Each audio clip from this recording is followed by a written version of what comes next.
Commander លូនោះគឺជា Commander មួយដែលធ្វើយើងផ្ទុះ Synergy 6បានលឿនមែនទែនហើយក៏អាចមានឱកាសបាន Ultra Synergy ដែរតែដោយសារតែ Synergy 6និង Ultra Synergy នឹងហើយទៅធ្វើឲ្យ player លូនោះមួយចំនួនមិនដែលបានឈ្នះទេបើនិយាយពី Ultra Synergy វិញលេខ10ដៃបាន1ហើយលេខ8 7ដៃទៀតហើយអ្នកនរគ្នាមានធ្លាប់ឃើញ meme នេះអត់ហើយពេលដែលខ្ញុំដាក់ meme នឹងហើយមានតែឃើញអីអត់ហ្នឹងហើយមានអីទៀតគ្នាយើងយូរលូនោះមកដើម្បីចង់បាន newbie ហ្នឹងហើយជា Synergy Dark System ដឹងថា Dark System ហ្នឹងនៅតែលេងទៀតដំហ្គេមបានមួយហ្គេម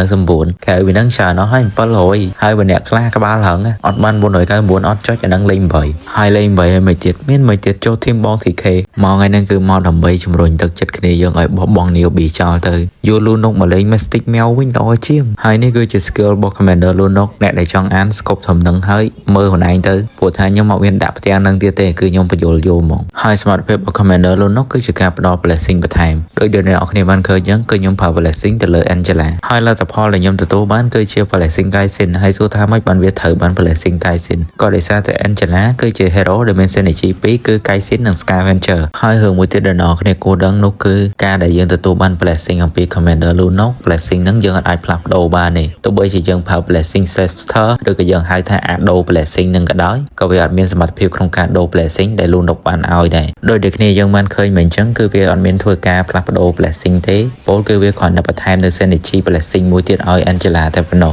ដោយដែលខ្ញុំនិយាយអញ្ចឹង Angela មាន Kaisin ហើយនិង Scavenger ក្រោយពេលដែលប្រើ skill របស់ Lunok Angela ទទួលបានការ blessing របស់ Kaisin ហើយក្រោយមកទៀតខ្ញុំប្រើ item ដូរ blessing តែដោយអ្នកនរគ្នាឃើញអញ្ចឹងវាអត់មានដូរទេអីដែលខ្ញុំនិយាយមុនហ្នឹងសុទ្ធតែជា skill របស់ Lunok កាយមួយពេលដែល Lunok ឡើងដល់កាយ2ក្រោយពេលដែលយើងប្រើ skill blessing របស់ Lunok រួចយើងនឹងទទួលបាននៅ3 hero ដែល3 hero ហ្នឹងគឺជា hero ដែលមាន synergy ដូចគ្នាទៅនឹង synergy ដែលត្រូវបាន blessing ដោយ Lunok ហើយបើសម្រាប់ខ្ញុំមកខ្ញុំរីកមិនឲ្យប្រើវាយូរតិចទៅកុំគាត់ឲ្យចេញភ្លាមប្រើដូចខ្ញុំឃើញខ្ញុំចេញភ្លាមប្រើភ្លាមតិចច្រឡំខ្ញុំចង់បាន Scavenger ទេតែបើអ្នកនរគ្នាចង់លេង Kaisin ចង់លេងអីចឹងចាំ level 7ចាំ level 8អីចាំប្រើវាល្អដែរបាន hero 4កាក់បាន hero 5កាក់អីបើប្រើដូចខ្ញុំនឹងគ្មានកិច្ចទៅណារួចក្រៅពី hero 2កាក់3កាក់ទេសម្រាប់កាត់ Commander នោះគឺស្រួលយល់ខ្លាំងមែនទែនពេលដែលយើងយកកាត់នឹងភ្លាមយើងនឹងទទួលបាននៅ10 gold ភ្លាមហើយនៅពេលដែល synergy របស់យើងផ្ទុះឡើងគ្រប់6យើងនឹងទទួលបាននៅ24 gold ទៀតអញ្ចឹងមានន័យថាយើងយកកាតនឹងហើយយើងនឹងទទួលបាន34 gold free ហ្មង